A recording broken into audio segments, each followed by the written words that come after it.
you doing today? My name is RJ Rickert with ISW, and today I wanted to make a video based off of common mistakes I see in the field when customers are using Forever Laser Dark and Forever Laser Light products.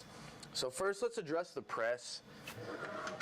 A lot of presses come with Teflon sheets either on the bottom or on the top of the press, and we're going to want to take those off.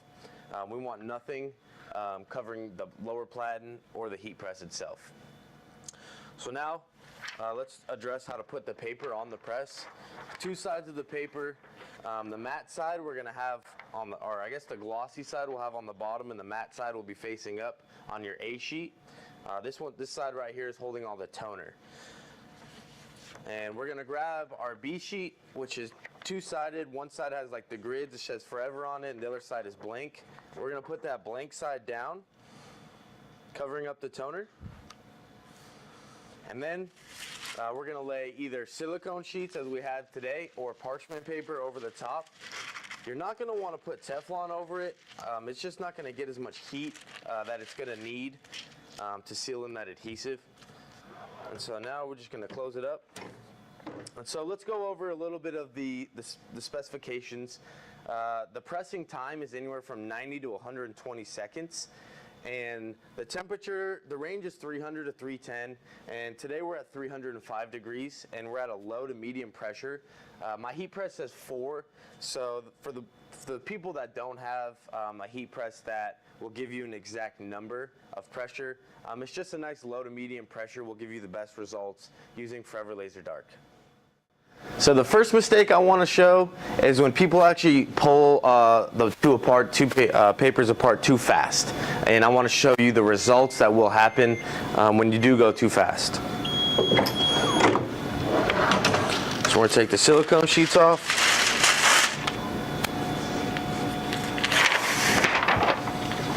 So what we're finding here is that a lot of the toner or a lot of the adhesive did not actually adhere to the toner. So when you do go to your t-shirt, not everything is going to transfer correctly.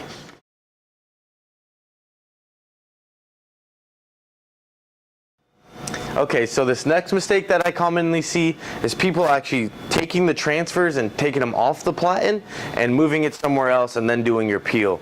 Every time you do your peel, you do want to keep it on that lower platen.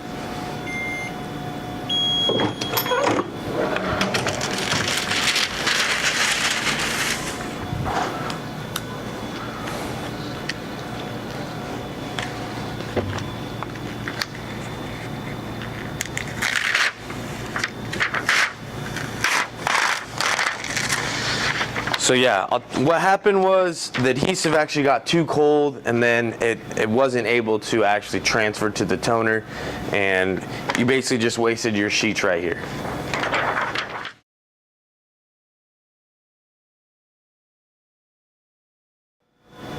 Okay, so this next mistake that I commonly see is people actually not grabbing that bottom A sheet. They try to put their finger on it, which at the end of the day, this is still a heat press and it's very hot. And so when you actually put it on there, you could burn your finger. And I'll show you what I'm seeing out there. So instead of grabbing it,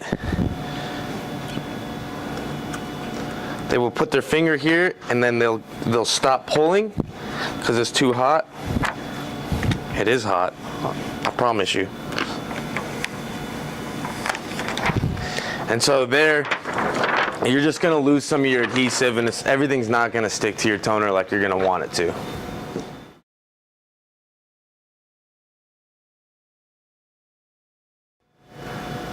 Okay, so the next mistake I always see is people coming up instead of keeping it low to the platen.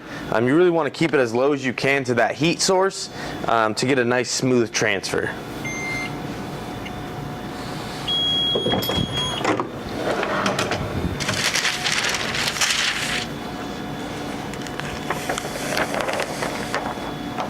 And so when you really want to get that fine detail, sometimes you'll lose some just on the, I guess the tip of your imaging, or just the outsides of your image. You'll lose it and it won't transfer. And then when you go to the shirt, that's why you'll just be missing that much of that little letter or that fine design that you really want to keep.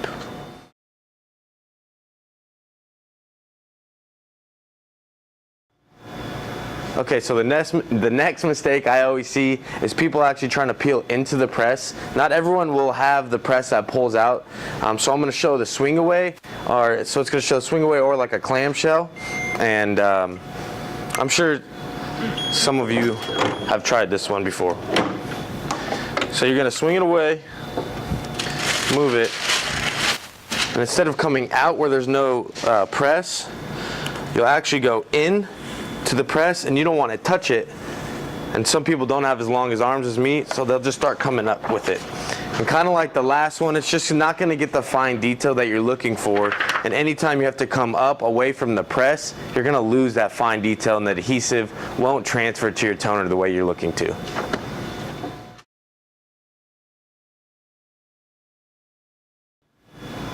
Okay, so lastly, I'm going to show you the correct way to do it. And a little tip, I actually cut one of the corners where I'm going to peel, so it's easier to actually rip apart the A&B sheet.